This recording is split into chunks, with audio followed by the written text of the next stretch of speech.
Today we are going to deal with a very important topic because a topic that is going to affect the life of each one of us.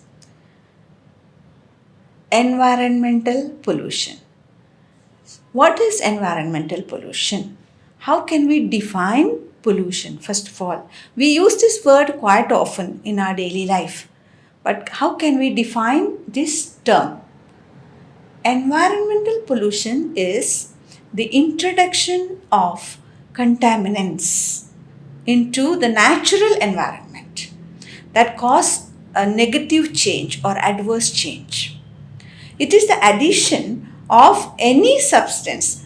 It can be liquid, gas, or solid.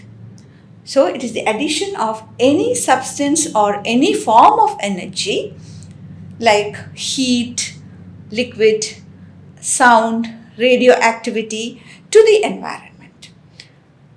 And this addition is also happening at a rate faster than it can be dispersed. So this is very important that we must note the rate at which the change or introduction is happening. If it's a mild level, it may go unnoticed. But if it is a intense level, then this can cause harmful effects upon each one of us as well as upon the flora and fauna. We shall now look at the major types of pollution. Of course, all of us have heard about air pollution, water pollution, and also land pollution. Apart from these, nowadays we also have light pollution. The light itself is harmful for our eyes and our own system because of the rays that are emerging from the lights. So the light pollution is also important today to be given attention to. We also have today noise pollution. Noise pollution is the result of industrialization and all the modern gadgets that we use, the comforts that we have. When we are at an airport or in a railway station or in a bus stand, you can imagine how much of noise is there and what happens because of that noise. What is the impact of this noise upon us? We feel headache, we feel drowsy, we are feeling a lack of energy within us. We feel like we are drained of our energy. So these are important to notice what happens because of noise pollution, light pollution, and also plastic pollution.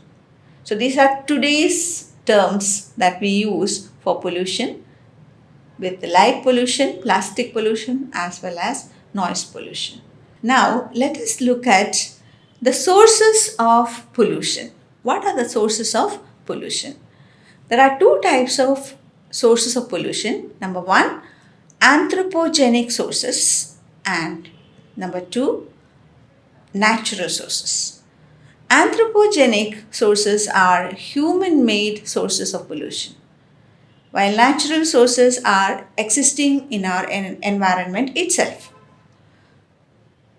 A majority of the anthropogenic sources can be stationary sources like bus stand, airport, or even the railway station, where it is not moving, the area is not moving. So it is a stationary source of pollution, and in these areas the pollutants will be appearing in a high intensity. So these include the smoke from the power plants, maybe from the industrial area. It can be the waste incinerators. Okay. The mobile sources are moving sources of pollution. So these include the vehicles, motor vehicles, it can be marine vessels, it can also be the aircraft. So these are moving and they are dispersing pollution. So if you look at the mobile sources and the stationary sources, both are equally contributing to pollution. We can look at now the natural sources of pollution. Natural sources of pollution are mainly the digestion of food by animals. It can also be the methane from the paddy fields. See, these are natural sources of pollution. It can also be from the volcanic activity. It can be from the vegetation in some regions or from the pollen during the pollination that happens. So, these are some of the natural sources of pollution.